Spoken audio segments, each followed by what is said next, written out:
ओम नमः सिद्धिभ्यः। नमो अरिहन्ताणं, नमो सिद्धाणं, नमो ऐर्याणं, नमो उवज्झायाणं, नमो लोई सव्साओणं। मंगलमय मंगलकरं वीतराग विज्ञान, नमो ताई जाते बही अरिहंतादि महान। करि मंगल करि हूँ महान, ग्रंथ करन को काज, जाति मिले समाज सब, आमी निज पद राम। मिथ्या भाव भावती, जो प्रगट निज भाव, तो जयवंत रहे सदा, यही मोक्ष उपाय। चेतिले चेतन, चेत्या विना तेम चालसु।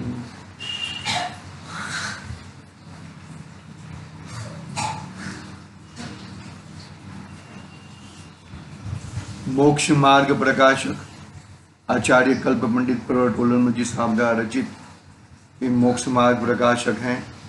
दूसरा अधिकार है।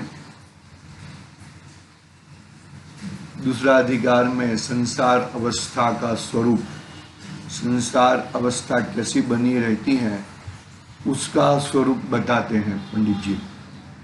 इसमें बहुत ही प्रकरण हमारे पढ़ चुके गए हैं। जो मैक्सिमम ये देखा जाए तो कर्णान योग का विषय है। कर्म और कर्म की अवस्था, कर्म बंधन, किस प्रकार के यश जीव के साथ कर्म कैसे बंधे हुए हैं उसकी अवस्था का पूरा वर्णन इसमें किया गया है। अपना विषय चल रहा है कि घातिया कर्म यानी कि ज्ञानावरण, रसनावरण, अंतराय और मोहनियम, उनका स्वरूप, उनकी प्रवृत्ति, उनकी कार्यविधि, उनका क्षयोपशम से आवरण तो है, लेकिन क्षयोपशम से क्या लाभ होता है, कहाँ पे कैसा होता है, कितनी पराधीनताएं हैं। तो हमें तो क्या बात करना है, हमें तो पूर्ण ज्ञान, हमें तो पूर्ण दशा ही चाहिए, साधी अनंत का आनंद ले। मतलब हमें तो पूर्ण दशा ही चाहिए। हमें तो आधा अधूरा क्षयोक्षम ज्ञान, उगाड़ ज्ञान वाला ज्ञान नहीं चाहिए। ऐसी सुंदर बात ये बताने वाले हैं। देखो बहुत सारे प्रकरण हमने पढ़े हैं। कर्मों की निदान पद्धति, बाद में अनादिपने की, कर्म की अनादि पद्धति की सिद्धि, फिर जीव और कर्म की भिन्नता बताई। बहुत सुंदर प्रकरण है। जीव जुदा, दोनों के लक्षण भेद जुदे जुदे हैं। जीव चेतनत्व है और कर्म अचेतन जड़त्व है। उसके बाद मूर्तिक, कर्म कैसे मूर्तिक है और आत्मा कैसे है अमूर्तिक। तो मूर्तिक चीज अमूर्तिक के साथ कैसे बंधेगी। फिर घाती अघाती कर्म आ गए, उनकी कार्य। फिर आगे निर्बल जड़ कर्मों द्वारा जीव के स्वभाव का घात तथा बाह्य सामग्री मिलना। कर्म कैसे हैं, कर्म बलवान नहीं है, वो बात सही है, लेकिन अपने क्षेत्र में वो बलवान है। उसके ऊपर जीतता कौन है, जीव जीतता है। तो जीव जीतता है, जीव उनसे भी बलवान है, लेकिन जब जीव जीव रूप नहीं रहता, क्या कहा, जब जीव जीव रूप नहीं रहता तब दुश्मन उसके ऊपर आक्रमण कर लेता है। ऐसी बातें हैं। फिर आगे नवीन बंध विचार। नवीन बंध विचार, बंध के चार भेद बताए, प्रकृति, प्रदेश, स्थिति और अनुभाग। प्रकृति से तो योग के माध्यम से प्रकृति और प्रदेश बनते हैं, जो मतलब वो कुछ कार्यकारी नहीं है, मतलब उनका कोई मानो कि ये संसार बंधने का, कर्म बंधने का उनका कोई कार्यकारी नहीं है। लेकिन कषाय के माध्यम से जो कर्म बंधते हैं स्थिति और अनुभाग वाले, वही संसार में रखड़ने का, संसार में वो करने का, वही फल देते हैं। फिर आगे उसके आगे ज्ञानावरण, दर्शनावरणीय, कर्मों की सत्ता, कर्मों की अवस्था रूप, वो सब बातें आ चुकी हैं। द्रव्य कर्म से भाव कर्म, एक महान टॉपिक आया, बहुत अच्छा टॉपिक आया कि द्रव्य कर्म से भाव कर्म, भाव कर्म से द्रव्य कर्म, ऐसी संस्थिति चली तो ये जीव मुक्त कब होएगा, मुक्त स्वभाव वाला है, मुक्त कब होएगा। तो वो बताए कि भाई द्रव्य कर्म और भाव कर्म से द्रव्य कर्म, ऐसी निरंतर संतति चलती है। क्यों चलती है? कि एकमात्र अज्ञानता के कारण, एकमात्र मोह के कारण, मोह भाव से जीव जुड़ जाता है। मोह तो मोहनीय कर्म ऐसा नहीं बोलता कि तुम मेरे से साथ जुड़, लेकिन जीव अपना स्वरूप भूलकर वहां पे जुड़ जाता है। वो बहुत बड़ी पराधीनता है, समझ लो। और मोहनीय कर्म ऐसा राजा है। फिर नो कर्म की प्रवृत्ति भी बताए, इतर निगोद, नित्य निगोद बताए। नित्य निगोद और इतर निगोद, ऐसे दो निगोद अलग अलग है ऐसा नहीं है। दोनों की परिस्थिति, दोनों की कार्य पद्धति एक ही समान है। लेकिन यह जीव जो नित्य निगोद से बाहर निकल के वापिस उसको निगोद से क्यों बाहर निकला था कि भाई 6 मास और 8 समय में है 608 जीव मोक्ष जाते हैं, तो वो भी मोक्ष चला जाए, उसके कारण वो निकला था। लेकिन वो तो मोक्ष तो नहीं जागा, तो वापिस यो तो तेज थावर्तन दरे यो परिवर्तन पूरे करे। तो ये क्यों चला जाता है वापिस वहां पर? वो जो वापिस निगोद में चला जाता है, दोबारा जाता है, उसको नित्य निगोद, इतर निगोद कहते हैं। वो बात हुई थी अपनी। फिर आगे ज्ञानावरण, दर्शनावरण, कर्मोदय जन्य अवस्था, मति ज्ञान की पराधीन प्रवृत्ति भी बात कही थी, बरोबर है। मति ज्ञान के बाद शुद्ध ज्ञान की पराधीन प्रवृत्ति भी बात कही थी। कितना कौन से इंद्रिय और कौन से इंद्रिय वाले कौन सा कैसा शुद्ध ज्ञान प्रवर्तता है। मतलब मति ज्ञान पूर्वक शुद्ध ज्ञान होता है। और मति ज्ञान कैसे होता है?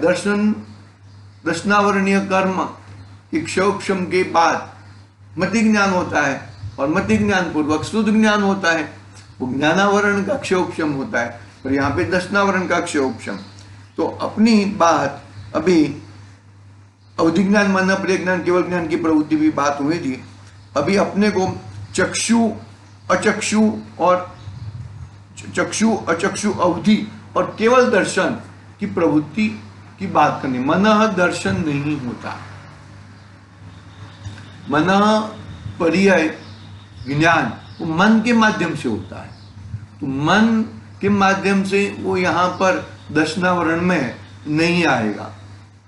दर्शन उपयोग में मन का कुछ कार्य नहीं आएगा, क्योंकि दर्शनोपयोग तो वो जो 5 इंद्रिय और छठा मन की पूर्व में, आगे में जो होता है वो दर्शनोपयोग है। और दूसरा केवल दर्शन की भी बात नहीं आएगी। केवल दर्शन क्या तो वो तो केवल ज्ञान के साथ में रहता है, तो केवल दर्शन भी नहीं आएगा। तो चक्षु दर्शन यानी कि आंखों के माध्यम से, अचक्षु दर्शन यानी कि चक्षु छोड़ के बाकी की 4 इंद्रियों के माध्यम से, और अवधि दर्शन भी कैसे होता है उसकी बात यहाँ पर करेंगे, और उसके आगे का फिर हम लोग पैराग्राफ पढ़ेंगे। देखो अब पढ़ता हूं मैं यहां से। अब इंद्रिय तथा मन को स्पर्शादिक विषयों का संबंध होने से, इंद्रिय तथा मन को स्पर्शादिक विषयों का संबंध होने से प्रथम काल में मति ज्ञान पूर्व यानी कि अवग्रह इहा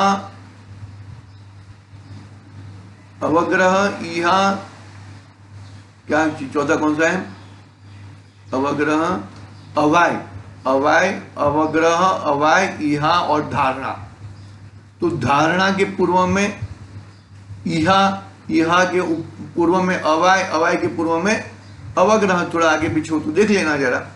तो अवग्रह के पूर्व में जो ज्ञान होता है, यानी कि सामान्य अवलोकन जो होता है, उसको दर्शनोपयोग कहते हैं, दर्शन अवलोकन कहते हैं। मात्र सत्ता मात्र, मतलब ये चीज है वो तो श्रुत ज्ञान में आ जाता है। कुछ है वो तो सत्ता मात्र में, वो तो मति ज्ञान में आ जाता है। अवग्रह, यहाँ अवाय और धारणा, मतलब धारणा के पहले अवाय, अवाय के पहले अवग्रह, यहाँ के पहले अवग्रह। तो अवग्रह तो मति ज्ञान में आ जाता है, लेकिन अवग्रह से पहले जो अवलोकन होता है, सामान्य अवलोकन, उसको दर्शनोपयोग कहते हैं। वो दर्शनोपयोग किसके माध्यम से होता है? चक्षु इंद्रिय के माध्यम से होता है। और चक्षु इंद्रिया और अवधि दर्शन, केवल दर्शन की तो बात है ही नहीं यहाँ पर। केवल दर्शन तो केवल ज्ञान के साथ में होता है। देखो, हाँ, वहां नेत्र इंद्रिय द्वारा दर्शन होने का नाम चक्षु दर्शन है। दर्शन का मतलब यहाँ पे सामान्य अवलोकन। हम मंदिर जी में जाते हैं और दर्शन करते हैं, वो भगवान के दर्शन की बात यहाँ पर नहीं है। यहाँ पर तो वो तो शुद्ध ज्ञान में आ जाएगा ना। हमें मंदिर मालूम है, मंदिर मालूम है, मंदिर जाते हैं हम और बार बार विषय हम लोग निरंतर मंदिर के बारे में, हम लोग भगवान के बारे में, भगवान के गुणों के बारे में, शुद्ध ज्ञान का विषय हो गया वो। यहाँ पर तो दर्शन का मतलब वो श्रद्धा गुण वाला भी बात नहीं है, यहाँ पर सम्यक दर्शन वाली भी बात नहीं है, और यहाँ पे मंदिर जी में दर्शन करते उसकी भी बात नहीं है। बात यहाँ पर वहां नेत्र इंद्रियों द्वारा दर्शन होने का नाम तो चक्षु दर्शन है।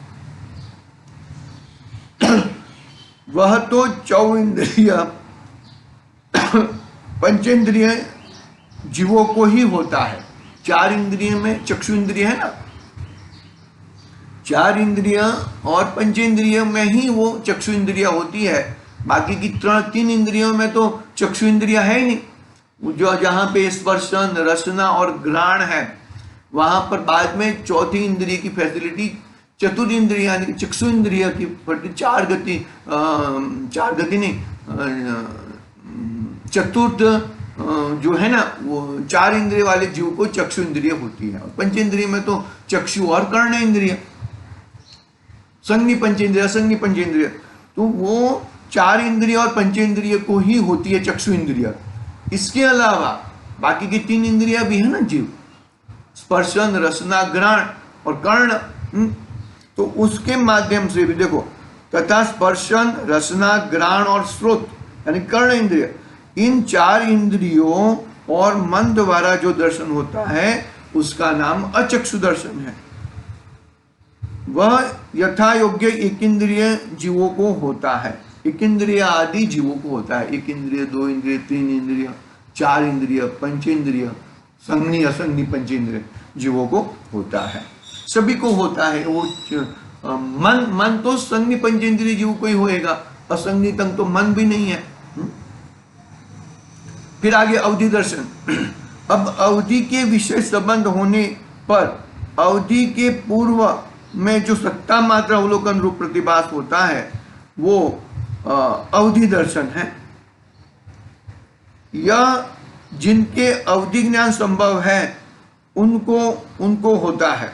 यह जिनको अवधि ज्ञान संभव है उन्हीं को होता है। यह चक्षु अचक्षु अवधि दर्शन है, सो मति ज्ञान व अवधि ज्ञान व पराधीन जानना। केवल दर्शन मोक्ष स्वरूप है, उसका यहां सद्भाव नहीं है। वो शक्ति में पड़ा है, शक्ति में है, लेकिन व्यक्तता नहीं है। देखो शक्ति की क्या है, शक्ति बहुत सारी है, लेकिन वो शक्ति लेके थोड़ी हम घूमते रहते हैं। मानो कि मुझे 10 किलो वजन उठाने की शक्ति है, तो 10 किलो वजन उठाने की शक्ति, मैं 10 किलो हर बार लेके घूमूंगा नहीं, लेकिन मैं 10 किलो तक वजन उठा सकता हूं, उठा के 1-आधा किलोमीटर तक चल सकता हूं, ऐसी शक्ति पाई जाती है। लेकिन मैं हर बार वो उठा के चलूंगा ऐसा नहीं है। उपयोग अलग चीज है, उपयोग तो निरंतर रहता ही है। जीव में जीव का लक्षण ही उपयोग है। दर्शनोपयोग और ज्ञानोपयोग वो अलग बात है कि वो उपयोग कहाँ घुमाता है, कहाँ लेके जाता है, वो बात अलग है। लेकिन उपयोग तो निरंतर जीव का रहता है, सोते हुए भी उपयोग रहता है। यदि उपयोग सोते हुए नहीं रहेगा तो वो तो जड़ हो जाएगा, सपने कौन देखेगा, सोएगा कौन, ऐसा बात है। ठीक है, वो चक्षु दर्शन, अचक्षु दर्शन और अवधि दर्शन की बात हो गई। केवल दर्शन तो केवल ज्ञान के समय में ही होता है, मोक्ष स्वरूप भी है। केवल ज्ञान और केवल दर्शन साथ में, अपना जैसा चक्षु दर्शन सॉरी मतलब दर्शनोपयोग और ज्ञानोपयोग में भेद पड़ता है, ऐसा केवल दर्शन और केवल ज्ञान में भेद पड़ता नहीं, वो दोनों साथ में ही रहते हैं। इस प्रकार दर्शन का सद्भाव पाया जाता है। ठीक है, यहाँ तक अपना दर्शनोपयोग की बात हो गई। दर्शनोपयोग में क्या क्या लिया, चक्षु दर्शन, अचक्षु दर्शन, अवधि दर्शन और केवल दर्शन। अभी आगे ज्ञान दर्शनोपयोग आदि की प्रवृत्ति, ज्ञानोपयोग और दर्शनोपयोग की प्रवृत्ति। ज्ञानोपयोग क्या काम करता है और दर्शनोपयोग क्या काम करता है, उसकी सुंदर बात अभी आने वाली है। देखो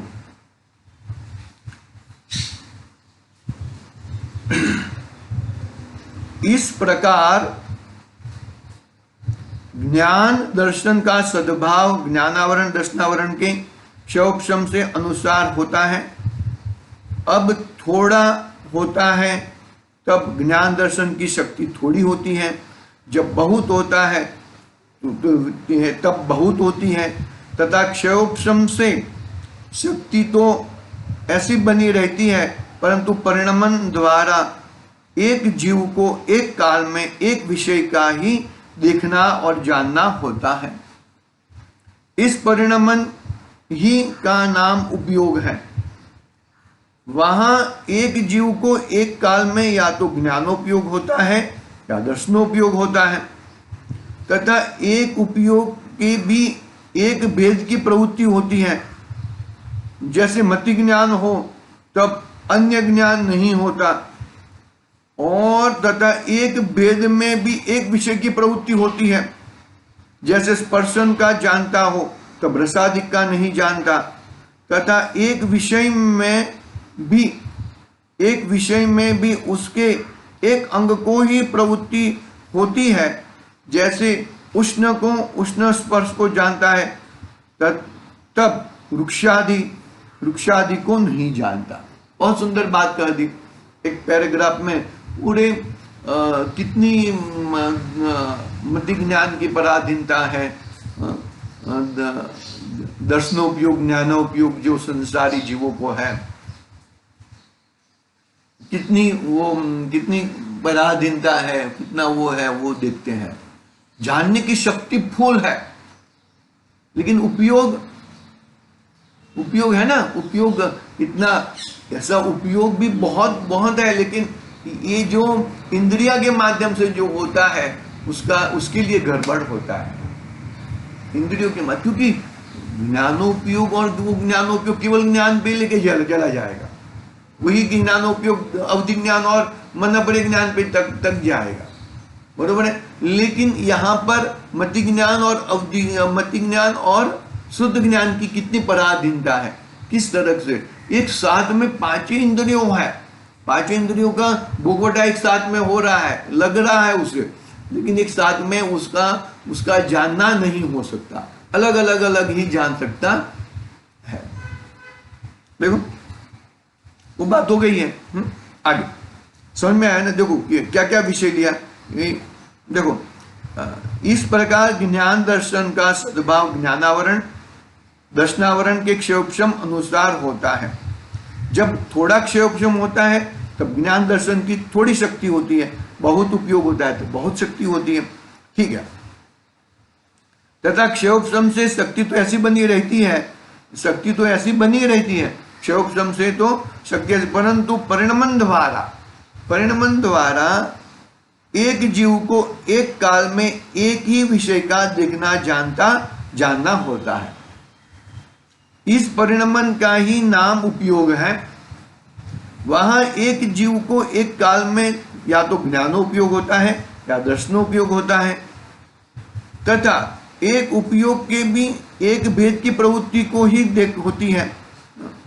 जैसे मति ज्ञान हो तब अन्य ज्ञान नहीं होएगा, तथा एक भेद में एक विषय में ही प्रवृत्ति होती है। जैसे स्पर्श जानता है तब रसादिक नहीं जानता, और एक विषय में भी किसी एक अंग की प्रवृत्ति होती है। जैसे स्पर्शन इंद्रिय के आठ भेद है ना, 8 है, उष्ण, ठंडा, गरम, ऐसा है ना। तो उष्ण को यदि गरम को यदि स्पर्श करेगा तो ठंडा को अनुभव नहीं होएगा, रुक्ष आदि बाकी 7 जो भेद को नहीं जान पाएगा। एक ऐसी प्रवृत्ति है ज्ञानोपयोग और दर्शनोपयोग की। किसके? छद्मस्त के ज्ञान की बात चल रही है यहां पर, छद्मस्त के ज्ञान की। देखो, इस प्रकार एक जीव को एक काल में ज्ञेय अथवा दृश्य में ज्ञान अथवा दर्शन का परिणाम जानना ऐसा ही दिखाई देता है। जब सुनने में उपयोग लगा हो तब नेत्र के समीप स्थित भी पदार्थ नहीं दिखता। इसी प्रकार अन्य प्रवृत्ति देखी जाती। देखो क्या कहते हैं, इसी प्रकार एक जीव को एक काल में एक ज्ञेय अथवा दृश्य में ज्ञान अथवा दर्शन का परिणाम जानना ऐसा ही दिखाई देता है। जब सुनने का उपयोग लगता है तब नेत्र समीप स्थित भी पदार्थ नहीं दिखता। इसी प्रकार अन्य की प्रवृत्ति देखी जाती है। देखो अभी आगे उदाहरण के द्वारा समझाएंगे। तथा परिणमन में शीघ्रता बहुत है, इससे किसी काल में ऐसा मान लेता है कि युगपत भी अनेक विषयों का जानना देखना होता है। अनेक विषयों का इतना फास्ट है, परिणमन में शीघ्रता बहुत है, बहुत फास्ट परिणमन होता है, किंतु युगपत होता नहीं है, क्रम से ही होता है। युगपत होता नहीं, क्रम से ही होता है। संस्कार बल से उनका साधन रहता है।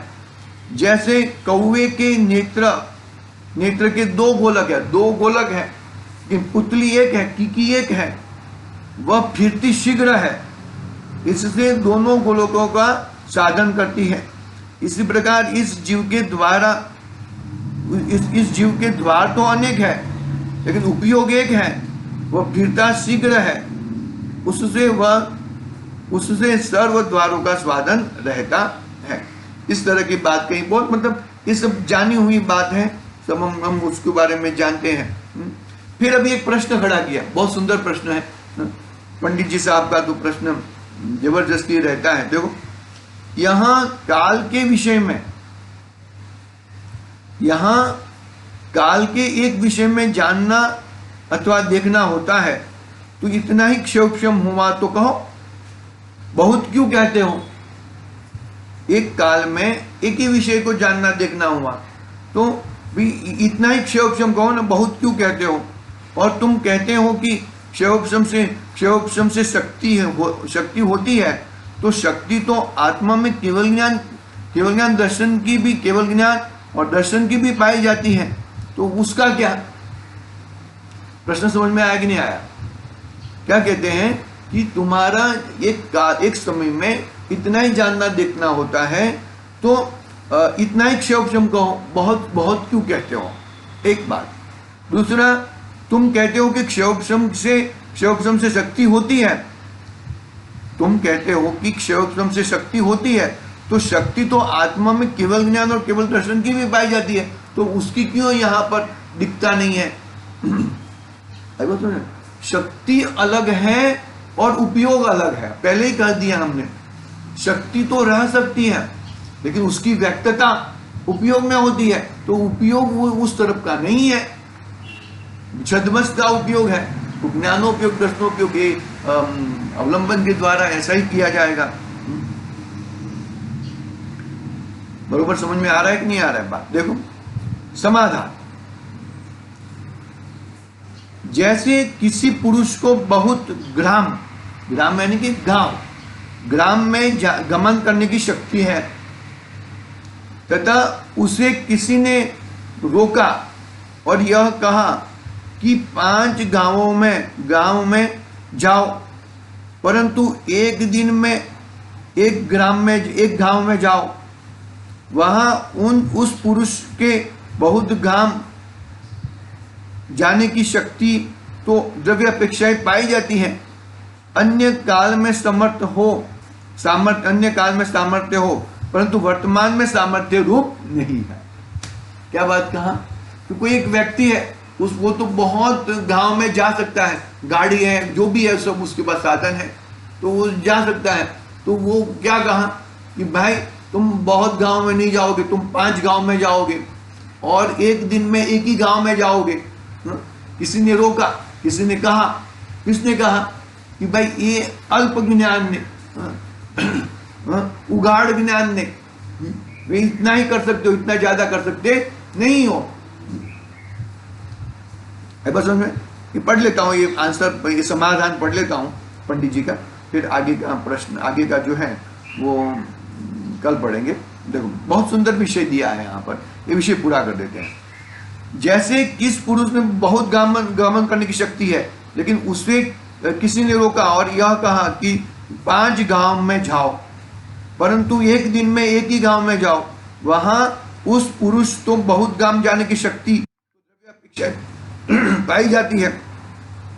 अन्य काल में सामर्थ्य हो, परंतु वर्तमान में सामर्थ्य नहीं है। लिमिटेशन आ गई, अभी छदमस्त है तो उस हिसाब से लिमिटेशन आ गई, क्योंकि वर्तमान में 5 गांव से अधिक गांवों में गमन नहीं कर सकता। यदि गमन कर भी नहीं सकता है, तथा वो तो उदाहरण को उदाहरण की तरह से ही जानना, तथा 5 गांव में जाने की पर्याय अपेक्षा वर्तमान सामर्थ्य रूप शक्ति है, क्योंकि उनमें गमन कर सकते हैं, तथा व्यक्तता एक दिन में एक गांव को गमन करने की ही पाई जाती है। ये उदाहरण हुआ, ये उसको सिद्धांत में घटाएंगे, हो जाएगा, सिद्धांत पढ़ लेते हैं। उसी प्रकार इस जीव को सर्व को देखने जानने की शक्ति पाई जाती है, पर उसे कर्म ने रोका, इतना क्षम हुआ है कि स्पर्शादिक विषयों को जानो या देखो, परंतु एक काल में एक को ही जानो या देखो। वहां इस जीव को सर्व को देखने जानने की शक्ति तो द्रव्य अपेक्षाएं पाई जाती है।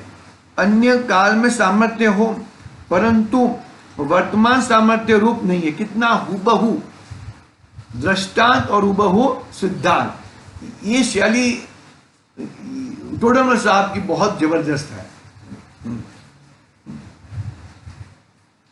कितना हुबहू वही शब्द, सिर्फ कर्म और जीव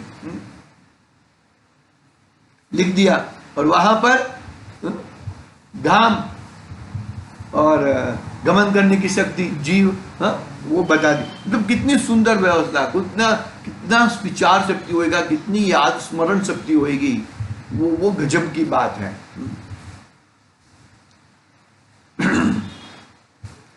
वहां उस जीव को सर्व को देखने जानने की शक्ति तो है, द्रव्यपेक्षाएं पाई जाती है। अन्य काल में सामर्थ्य हो, परंतु वर्तमान सामर्थ्य रूप नहीं है, क्योंकि अपने योग्य विषयों से अधिक विषयों को देख जान नहीं सकता।